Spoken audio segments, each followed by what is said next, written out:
இது மகிமை நேரம். கிறிஸ்துவுக்குள் மிகவும் பிரியமானவர்களே, மகிமை டிவி நேயர்களே, நாம் இந்த வாரத்திலே தொடர்ந்து ஆண்டவருடைய நாமங்களை குறித்து தியானித்து கொண்டிருக்கிறோம். யெகோவா தேவனுக்கு 1000 நாமங்கள், எதை சொல்லி பாடிடுவேன்? கர்த்தாதி கர்த்தர் செய்த நன்மைகள் 1000, கரம் தட்டி பாடிடுவேன். ஆம், ஆண்டவர் செய்த நன்மைகள், அவருடைய நம்முடைய சூழலில், நம்முடைய ஒவ்வொரு நேரத்திலும் எப்படியெல்லாம் அவர் வெளிப்பட்டிருக்கிறார் என்பதை தியானித்து கொண்டிருக்கிறோம். நேற்று தினத்திலே கர்த்தர் அவருடைய பர்வதத்தில் பார்த்து கொள்ளப்படும், அவர் எல்லாவற்றையும் பார்த்து கொள்வார். யெகோவா ஈரே என்று பார்த்தோம். இன்றைய தினத்தில் யெகோவா நிசி, யெகோவா நிசி என்ற அந்த எபிரேய பதத்திற்கு அர்த்தம் என்னவென்றால், தேவன் என் ஜெயக்கொடியானவர். ஆண்டவர் நமக்காக வெற்றி சிறந்தவர், தேவன் என்னுடைய ஜெயக்கொடியாய் இருக்கிறார். நாம் வேதத்திலே பார்க்கிறோம், யோசுவா இஸ்ரவேல் ஜனங்கள் கானானுக்கு நேராக பிரயாணப்படும் போது முதலாக அமலேக்கியர்கள் அவனுக்கு விரோதமாக, இஸ்ரவேல் ஜனங்களுக்கு விரோதமாக போர் புரிய வருகிறார்கள். இங்கே ரெவிதீமிலே அவர்கள் பாளையம் இறங்கி போருக்கு ஆயத்தப்படும் போது யோசுவா போருக்கு முன்பாக செல்லுகிறார். மோசே தன்னுடைய கரங்களே வானத்துக்கு நேராக ஏறெடுத்து ஜெபிக்கும்போது அவருடைய யோசுவாவுடைய அந்த பக்கத்து மனிதர்கள், அதாவது இஸ்ரவேலர்கள் ஜெயம் பெறுகிறார்கள். கையை கீழே போடும்போது அமலேக்கியர்கள் ஜெயம் பெறுகிறார்கள். இந்த சம்பவம் நம்ம எல்லாருக்கும் தெரிந்த காரியம்தான். இப்போது இந்த யோசுவா ஜெயம் பெற வேண்டுமானால் மோசே ஆண்டவரை நோக்கி கரங்களை உயர்த்தி கொண்டே இருக்க வேண்டும். உடனே ஆரோனும் ஊர் என்பவர்களும் அவனுக்கு உதவியாக கரங்களை தூக்கி பிடித்து கொண்டிருக்கிறார்கள். இப்போது யோசுவா வெற்றி பெறுகிறார். உடனே மோசே அந்த இடத்துல ஒரு பலிபீடத்தை கட்டி அந்த இடத்துக்கு யெகோவா நிசி என்று பெயரிடுகிறார். இந்த சம்பவம் நமக்கு தெரியும். ஆண்டவர் ஜெயத்தை கொடுத்தார் என்று நாம் பார்க்கிறோம்.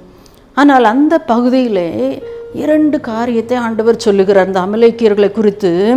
அமலேக்கின் கை கர்த்தருடைய சிங்காசனத்துக்கு விரோதமாக இருந்தபடியால் தலைமுறை தோறும் அவனுக்கு விரோதமாக கர்த்தருடைய கரம் இருக்கும், அதாவது கர்த்தரின் யுத்தம் நடக்கும் என்று ஆண்டவர் எச்சரிக்கிறார். 2வதாக, அமலேக்கை வானத்தின் கீழ் எங்கும் இராதபடிக்கு நாசம் பண்ணுவேன். நம்முடைய ஆண்டவர் மனதுருக்கம் உள்ளவர், எல்லாரையும் நேசிக்கிற ஆண்டவர். ஆனால் இந்த இடத்துல அமலேக்குக்கு விரோதமாக 2 காரியத்தை ஆண்டவர் சொல்லுகிறதை பார்க்கிறோம். ஏன் இந்த அமலேக்கியர் இவ்வாறு காணப்படுகிறார்கள், சாபத்துக்கு உள்ளானவர்களாக இருக்கிறார்கள் என்று பார்ப்போமானால், இந்த அமலேக்கியர்கள் யார்? இவர்கள் ஏசாவின் சந்ததிகள். ஏசாவை குறித்து வேதம் சொல்லுகிறது, அவன் தன்னுடைய சேஷ்ட புத்திர பாகத்தை அலட்சியம் பண்ணினான் என்று வேதம் சொல்லுகிறது. மல்கியா தீர்க்கதரிசி சொல்லுகிறார், அவர் ஏசாவையோ வெறுத்தேன் என்று ஆண்டவர் சொல்லுகிறார். நான் என்றைக்கும் சினம் வைக்கிற ஜனம் இந்த ஏதோமியர்கள் என்று சொல்லப்பட்டிருக்கிறது. அப்போது இந்த காரியத்தை நாம் பார்ப்போமானால், இந்த யுத்தமானது, இந்த உலக பிரகாரமாக நடக்கக்கூடிய இந்த யுத்தம் மட்டுமல்ல, ஆவிக்குரிய யுத்தமானது நமக்கும் மற்றவர்களுக்கும் அல்ல. ஒருபோதும் நாம் அதை தவறாக எண்ணிவிடக்கூடாது. உலகத்தில் நடக்கிற எல்லா போராட்டங்களும் நமக்கும் சத்ருவுக்கும் சாத்தானுக்கும் விரோதமானது. ஆகவே தான் ஆண்டவர் சொல்லுகிறார், சாத்தானுடன் நான் நடத்தும் யுத்தம் அது எனக்கும் அந்த சாத்தானுக்கும் உரியது. அவன் நீங்கள் வேதத்தில் தொடர்ந்து பார்ப்பீர்கள் என்றால், படிப்படியாக ஆதியாகமம் தொட்டு ஆதாம் வஞ்சிக்கப்படுகிறான். அடுத்து ஈசாக்கு இடத்துல அந்த சந்ததி விளங்கும் என்று சொல்லும்போது, ஆபிரகாம் அந்த நாளை காண, இயேசு கிறிஸ்து பிறக்கிற நாளை காண ஆசையாக இருந்தான் என்று இயேசு சொல்லுகிறார். அப்போ ஆபிரகாமுடைய சந்ததியிலிருந்து தோன்றுவார் என்று சொல்லப்படும் போது, ஈசாக்கை பலியிட அங்கே ஒரு நிழலாட்டமாக, இயேசு கிறிஸ்துவுக்கு நிழலாட்டமாக அங்கே பலியிட ஒப்பு கொடுக்கிறார். அடுத்து பார்ப்போம் என்றால், பார்வோனுடைய காலத்திலே அங்கே அடிமைப்பட்டு கிடந்த இஸ்ரேல் ஜனங்களை பார்த்து அவர்கள் சொல்லுகிறார்கள், ஆண் குழந்தைகளை எல்லாம் நதியில் போட்டு விட வேண்டும். அதாவது அந்த பரிசுத்த ஜாதியாகிய ஆண்டவர் பிறக்கக்கூடிய அந்த சந்ததியை, அந்த யூத சந்ததியை அழிப்பதற்காக சத்ருவானவன் தொடர்ந்து அவன் செயலாற்றி கொண்டே வருகிறதை நாம் பார்க்கிறோம். அதே போல் சவுல், ஆண்டவர் சொல்கிறார், இந்த அமலேக்கியரோட சவுல் யுத்தம் பண்ணும்போது நீ அவங்கள முழுவதுமாக அழித்து போடு, ஒரு ஆடு மாடு கூட கொள்ளை பொருளை கூட எடுக்கக்கூடாது. ஆனால் இவன் கொள்ளை பொருள் மீது கண்களை வைத்து என்ன செய்கிறான், இந்த ஆடு மாடுகளை எல்லாம் தனக்காக எடுத்து கொண்டு வந்து விடுகிறான். இப்படியாக ஆண்டவர் ஒவ்வொரு நாளும் அந்த அமலேக்கியனுக்கு விரோதமாக அவருடைய யுத்தம் நடந்து கொண்டே இருக்கிறது. சவுல் தப்ப விட்டவர்களை தாவீது திரும்ப மடங்கடிக்கிறார். அதற்கு பின்பாக இன்னும் 400 பேரை அந்த தாவீது தப்ப விடுகிறார். அதற்கு பின்பாக பார்த்தோமானால் சிமியோன் புத்திரர் அழித்து போட்டார்கள் என்று 1 நாளாகமம் 4:42-43 பார்க்கிறோம். இதோடு அமலேக்கியன் அழிந்தான் என்று நினைத்தார்கள். ஆனால் அடுத்து நாம் பார்க்கும்போது எஸ்தர் புத்தகத்தில் அங்கே ஒரு ஆமான், இவனை அமலேக்கியன் என்று சொல்லப்பட்டிருக்கிறது.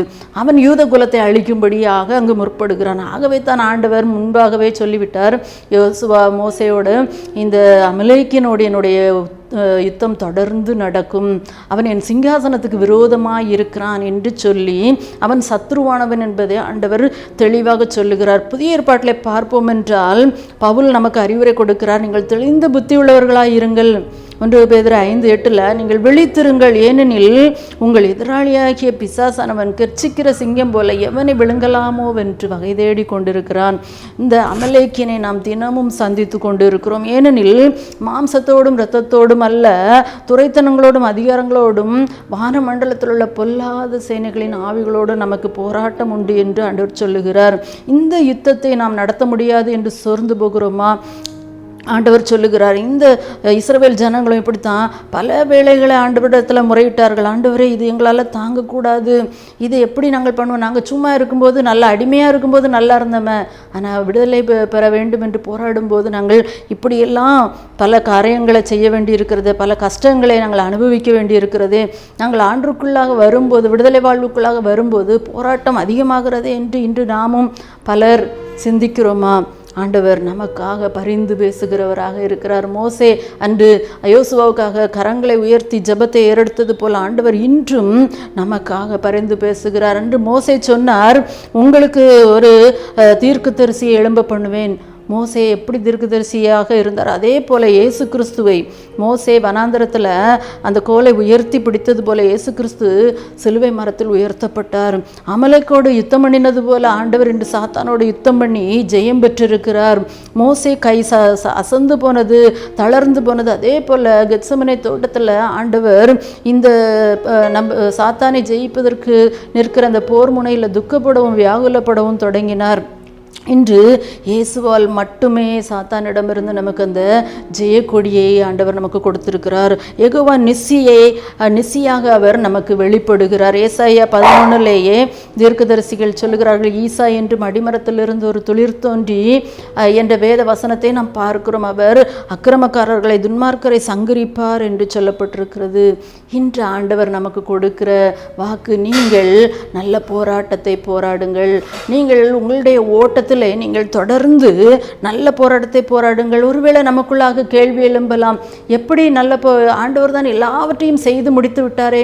இன்று அநேக இடங்களிலே இப்படிதான் செய்திகள் நாம் கேட்கிறோம். ஆண்டவர் எனக்காக எல்லாவற்றையும் செய்து முடித்து விட்டார், நான் ஏன் செய்ய வேண்டும், நான் ஏன் கஷ்டப்பட வேண்டும், நான் ஏன் கவலைப்பட வேண்டும் என்று ஆண்டவர் சொல்கிறார். நீங்கள் பிசாசின் தந்திரங்களோடு எதிர்த்து நிற்க திராணி உள்ளவர்களாகும்படி சர்வாயுத வர்க்கத்தை தரித்து கொள்ளுங்கள் என்று வேதம் சொல்லுகிறது.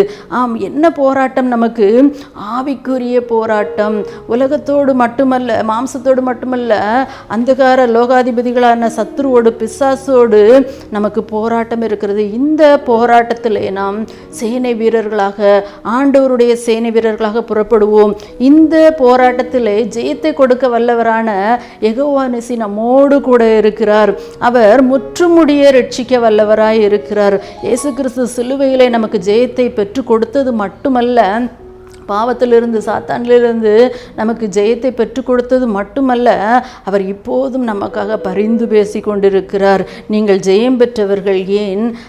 நம்முடைய யெகோவா நிசி சிலுவையில் சாத்தானை ஜெயித்து விட்டார். நம்முடைய யெகோவா நிசியான ஆண்டவர் சிலுவையில் சாத்தானை ஜெயித்து விட்டார். அதோடு மட்டுமல்ல, நமக்காக பரிந்து பேசி கொண்டிருக்கிறார். இந்த விசுவாசத்தோடு நாம் இந்த போரில் நாம் முன் செல்லுவோம், சாத்தானை எதிர்த்து செயல்படுவோம். ஆண்டவர் நமக்கு ஜெயத்தை தருவார். நாம் ஜெபிப்போமா? எங்கள் அன்பின் ஆண்டவரே, எங்களுக்காக சிலுவையிலே ஆண்டவரே போராடி ஜெயத்தை பெற்று தந்தவரே, ஆண்டவரே அந்த சாத்தானை உம்முடைய கால்களின் கீழ் நசுக்கி ஆண்டவரே எங்களுக்கு ஜெயக்கொடியாக இருப்பவரே உமக்கு நன்றி சொல்லுகிறோம்ப்பா. அதோடு மட்டும் எங்களை விட்டு விடாமல் இந்த உலகத்தில் தொடர்ந்து ஆண்டவரே இந்த சாத்தானுக்கு விரோதமாக நாங்கள் இருக்கவும், ஆண்டவரே சாத்தானுடைய தந்திரங்களிலே சிக்கிக்கொள்ளாதபடி ஆண்டவரே நாங்கள் இருக்கவும் எங்களுக்கு கற்றுக் கொடுத்து கொண்டிருக்கீங்கப்பா. சர்வாயுத வர்க்கத்தை தரித்து கொள்ளவும் எங்களுக்கு கற்றுக் கொடுத்துருக்கீங்கப்பா. நாங்கள் தொடர்ந்து அமலேக்கியர்களை அடையாளம் கண்டு கொள்ள, சத்துருக்களை சாத்தானை நாங்கள் அடையாளம் கண்டு கொள்ள, ஆண்டவரே நாங்கள் உம்முடைய பரிசுத்த ஜாதியாக, உம்முடைய சுதந்திரவான்களாக, ஆண்டவரே உம்முடைய ராஜ்யத்திற்குள் பிரவேசிக்கும் வரைக்கும் நாங்கள் ஆண்டவரே வெற்றி கொடியை ஆண்டவரை பிடித்தவர்களாக உம்மோடு நடக்க, உமக்கு பின் செல்ல எங்களுக்கு உதவி செய்யுங்க. மீட்பர் இயேசுவின் மூலம் தாழ்மையோடு கேட்கிறோம் நல்ல பிதாவே. ஆமேன்.